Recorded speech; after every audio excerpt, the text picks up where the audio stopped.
Praise the Lord, everyone. Brother Repair. If you're my subscriber, thank you very much. God bless you. I hope you profit from these videos. If you like these short videos and devotionals and other things, go ahead and subscribe and ring the bell. Today we are on Book of Acts, chapter 18, verse 22. Acts chapter 18, verse 22. I'll read the verse for you. And when he had landed at Caesarea and gone up and saluted the church, he went down to Antioch.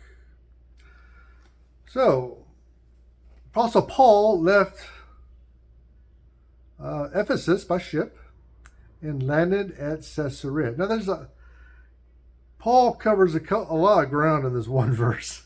So, apparently, Luke doesn't have much to say. Maybe because they're traveling so much, he doesn't have time to write. But he lands at Caesarea, which was a port city in Israel. It was built by the Romans. It was a Roman port, Roman city. There were Jews living there, but it was definitely a Roman city and a Roman port.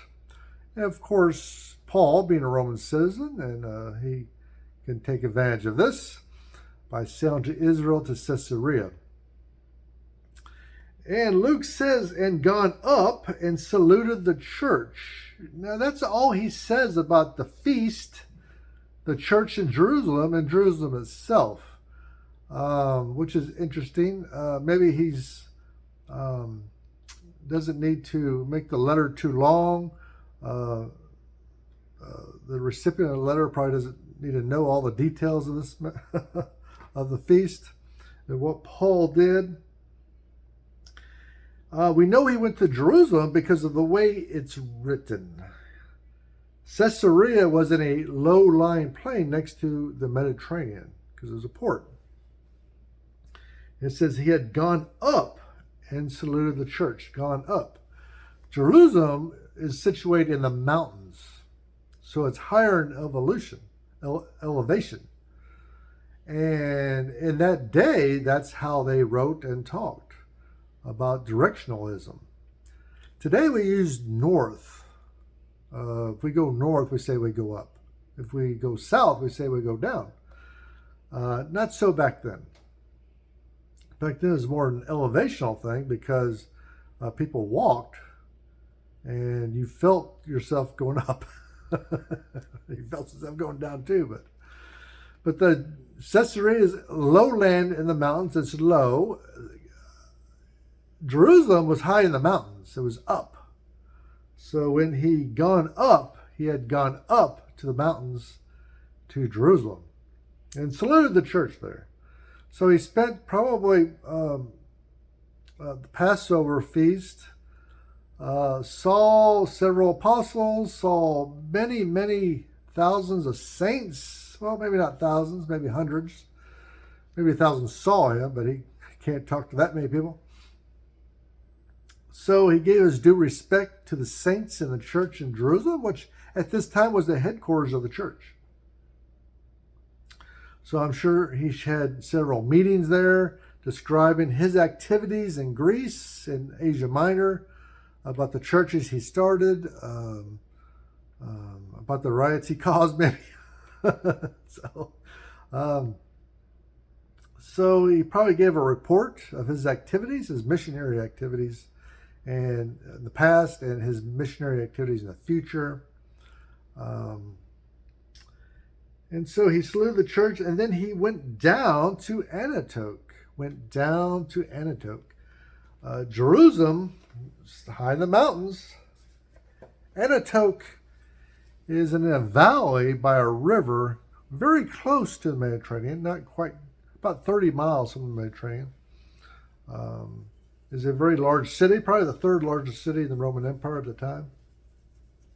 But it was down from Jerusalem. So that's how we know he went to Jerusalem, saluted the church, and then went down to Antioch, which his missionary journeys always came from, and to salute the saints there, network. get in touch with maybe a few more apostles and see what they're doing. See what the other saints are doing as far as spreading the church, spreading the gospel. Probably learning things that he can do, and other apostles are learning things that Paul's doing that's successful, that's working. And that's what networking is all about. Learning new things, learning things that that work, and things that aren't working, you maybe warn other people against.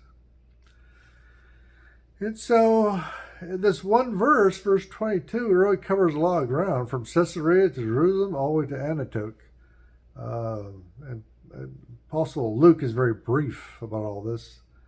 And that's because he's really given a history of what Peter, and now Paul, is doing. And so he's not really getting into a lot of details, because he's trying to keep things on point to who he's writing to.